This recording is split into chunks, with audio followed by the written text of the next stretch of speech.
मरियम नवाज शरीफ साहिबा की आखिर वो वीडियो किसने लीक की। मरियम नवाज शरीफ साहिबा सख्त गुस्से में, मुझे किसी भी हालत में किसी भी कीमत पर वो बंदा चाहिए जिसने ये वीडियो डिलीट की। और उस गुस्से में अपने मोबाइल के साथ उन्होंने क्या किया, हुकूमत का चीफ जस्टिस के खिलाफ बराह रास्त कार्रवाई करने से गुरेज। आखिर इसकी वजह क्या है और किसका खौफ इनके ऊपर तारी है और किस बात से वो खौफ खा रहे हैं। पार्लियामेंट एक सवालिया निशान बन गई और सिर्फ अवाम को और मुल्क को पीछे छोड़ के अपनी मर्जी की ही कानून साजी क्यों की जा रही है और किस नौयत की कानून साजी अब तक की गई। आज हम इन नुकात के ऊपर आपसे बात करेंगे। अस्सलाम वालेकुम, आप देख रहे हैं गोरखधंधा अबरार कुरैशी। आपसे महातब मरियम नवाज शरीफ साहिबा की आपने वीडियो हमारे प्लेटफॉर्म पे भी देखी और पूरा दिन ये सोशल मीडिया का हिस्सा बनी रही और बड़ी वायरल रही वीडियो। ये वो राज थे जो मरियम नवाज शरीफ साहिबा इशारे करके सख्ती से कह के मरियम औरंगज़ेब साहिबा की मौजूदगी में जो होस्ट थे मंसूर अली ख़ान, उनको भी ताकीद की कि ये नहीं काटिएगा, मुझे इस बात का इल्म नहीं है, मैं इसका जवाब नहीं दे सकती। BMW कहाँ से ली गई, फ़लाँ चीज़ कैसे हुई। ये वो नुकात थे जो मैनेज इंटरव्यू के अलावा आउट ऑफ दी वे जाके क्वेश्चन पूछे गए। मरियम नवाज शरीफ साहिबा की वजह से तो आउट ऑफ दी वे थे, लेकिन मंसूर अली ख़ान ने रियलिटी बेस्ड जो सवालात थे वो पूछे।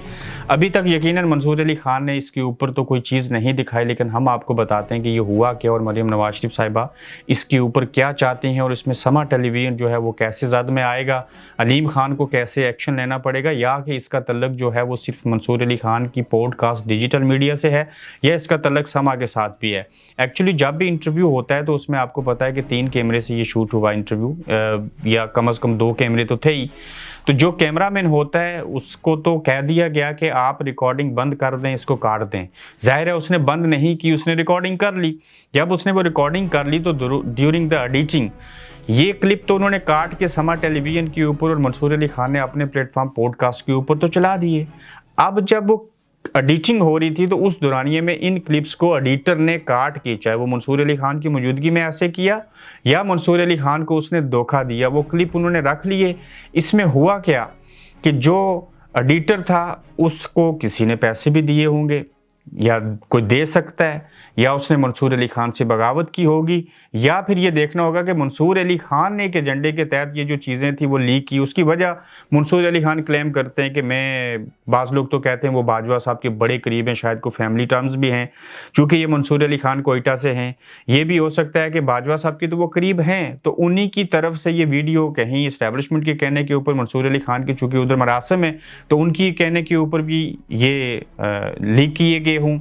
जो भी हुआ, किसी ने धोखा किया मंसूर अली ख़ान के साथ या मंसूर अली ख़ान ने और उनके एडिटर ने मिलकर मरियम नवाज शरीफ साहब को मामू बनाया, जो भी किस्सा कहानी हुई। लेकिन जब ये वीडियो मरियम नवाज शरीफ साहिबा ने देखी, उन्होंने अपना फ़ोन वीडियो देखने के बाद गुस्से से नीचे फेंका, यानी कि सोफे के ऊपर ही फेंका, और कहा कि मुझे, कुछ अंग्रेज़ी भी बोली कि मुझे हर सूरत में ये पता चलना चाहिए, चाहे इसकी कोई भी कीमत अदा करनी पड़े कि ये किसने वाक़या किया है। इस किस से मुराद, मैं इसका जवाब दे देता हूँ। ये मंसूर अली ख़ान जो थे उस प्रोडक्शन के मेन होस्ट थे, उस प्रोग्राम के भी उन्हीं के ये मुलाज़म थे। अब ये बात समा टेलीविज़न तो नहीं साबित कर सकेगा, ये तो पॉडकास्ट जो था ये तो मंसूर अली ख़ान का अपना डिजिटल मीडिया है, तो ये मंसूर अली ख़ान की रज़ामंदी के बगैर जो है वो लीक नहीं हो सकते। हाँ, अगर उनकी रज़ामंदी के बगैर हुए तो फिर वो जो एडिटर था जिसके हाथ में ये कुंजी थी, जिसने इसको एडिट किया था, चूँकि मंसूर अली ख़ान तो खुद एडिटर नहीं है। जैसे मैं अपनी मिसाल दूँ, मैं तो खुद होस्ट करता हूँ, खुद बात करता हूँ, खुद एडिट करता हूँ, खुद पब्लिश करता हूँ। नो डाउट मेरे एडिटर, रिसर्चर सारे लोग हैं, लेकिन मैं अपना काम खुद से करता हूँ। मैं प्रोड्यूसर को भी ये एडिटिंग वाला काम नहीं देता, लेकिन मंसूर अली ख़ान खुद तो एडिटिंग नहीं करते, उनके और भी काम है। तो ये भी हो सकता है कि उनका जो एडिटर था उसने PTI से रब्ता किया हो या कुछ और किस्से कहानियाँ हों, लेकिन ये बात लीक जो है वो मंसूर अली ख़ान ही की टीम के अंदर से ही की गई। अब देखना यह है कि मंसूर अली ख़ान इसके ऊपर क्या वजाहत देते हैं, मरियम नवाज शरीफ साहिबा किस हद तक आगे जाती हैं। लेकिन ये हादसा होने के बाद, मंसूर अली ख़ान की वजाहत आने के बाद पता चलेगा, लेकिन पहले से इनका पत्ता कट गया। अब नून लीग इनके ऊपर कभी भी एतबार नहीं करेगी और कोई भी बंदा एतबार नहीं करेगा। देखना यह है कि आखिर ये वीडियो लीक करने का मंसूर अली खान को फ़ायदा क्या हुआ। बेइज्जती बदनामी तो मरियम नवाज शरीफ साहिबा की हुई।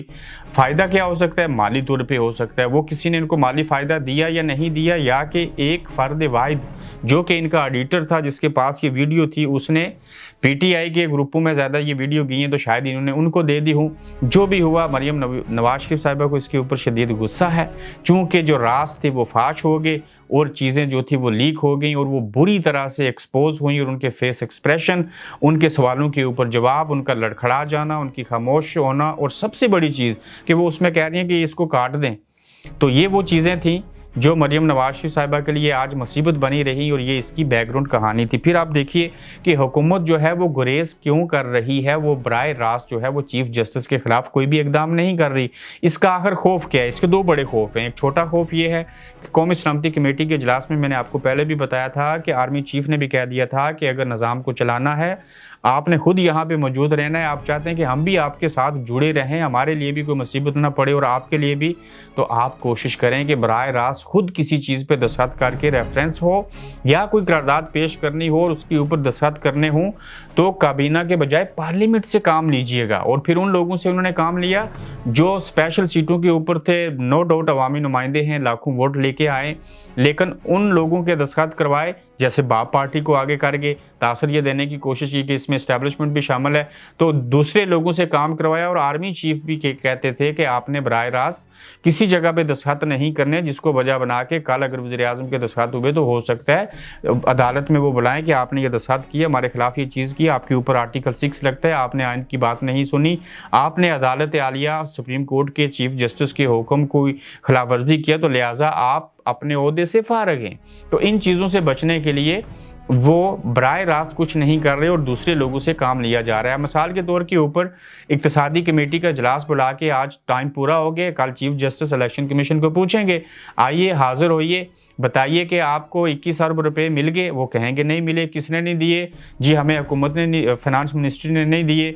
अब फाइनेंस मिनिस्ट्री ने जब नहीं दिए तो उसी इलेक्शन के हवाले से करारदादें पास कर ली गई कि हम इलेक्शन कौमी और सूबाई असम्बलियों के एक साथ करवाएंगे। तो जब अदालत में चीफ इलेक्शन कमिश्नर जाएंगे तो वो मलबा पार्लियामेंट के ऊपर डाल देंगे।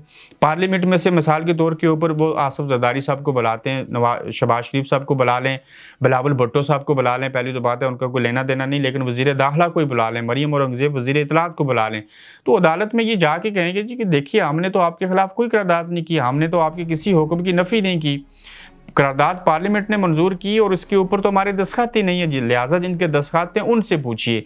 तो ये टेक्निकल गेम खेल रहे हैं। और खौफ क्या है कि अगर हमने दस्तखत किए तो हम अपने ओहदों से फारग हो सकते हैं, सुप्रीम कोर्ट हमें फारग कर सकती है, जैसे कि आर्मी चीफ ने भी उनको बताया था। तो ये हुकूमत जो है इसको खौफ ये है कि हम तौहीन अदालत के मुर्तकिब करार दिए जाएंगे, जिसकी वजह से ये टेक्निकली चीज़ों को खेल रहे हैं।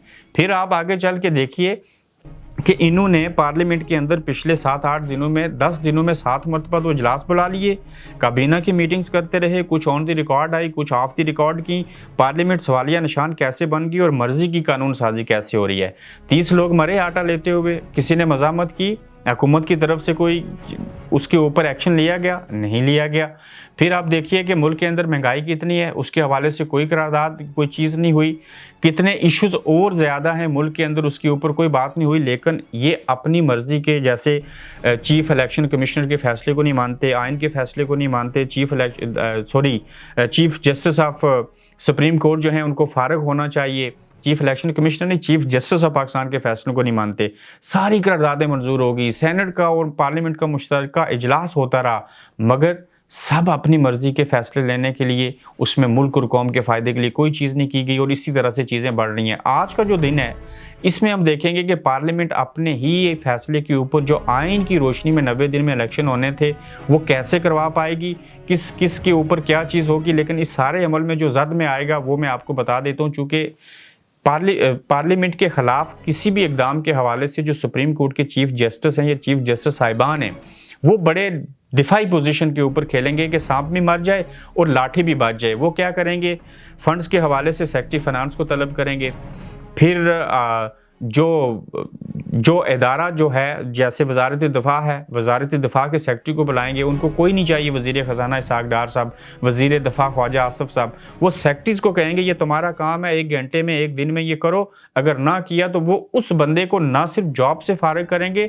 बल्कि उसको सज़ा के तौर के ऊपर 6 महीने के लिए जेल भी भेज सकते हैं जब वो सुप्रीम कोर्ट का हुक्म नहीं मानेगा। तो ये बड़ी इंटरेस्टिंग सिचुएशन आगे चल के पैदा होगी। अब तक हुकूमत ने अपनी मर्जी के, अपने फ़ायदे के फैसले करते हुए जो भी चीज़ें की हैं, अब उन चीज़ों को देख लिया सुप्रीम कोर्ट ने। अब सुप्रीम कोर्ट अपने दौर के ऊपर एक्शन लेगी। क्यों?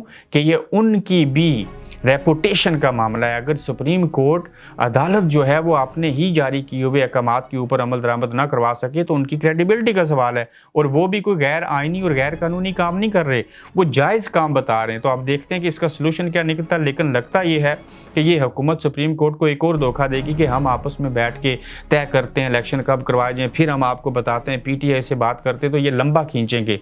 ताहम IMF से पैसे मिलने, बाकी चीज़ें वहीं की वहीं हैं, मगर ये उसके बावजूद ये नहीं कह सकते कि हमारे पास 21 अरब रुपये देने को नहीं है। वरना इमरान खान कहेगा मैं टेलीथॉन करता हूँ, मुझे 15 दिन का टाइम दो, 1 हफ्ते का टाइम दो, मैं पैसे खुद जमा करके देता हूँ। तो ये कहाँ जाएंगे? फंस जाएंगे। अपना ख्याल रखें। अगले एपिसोड में इससे भी अहम खबरों के साथ फिर हाजिर होंगे। जो मियाँ साहब सऊदी अरेबिया जा रहे हैं वहाँ से कहाँ जाएंगे, तो कल के पहले एपिसोड में आपको तफसील बताएंगे इसकी। अल्लाह हाफिज़। आप देख रहे हैं गोरखधंधा अब्रार कुरैशी के साथ।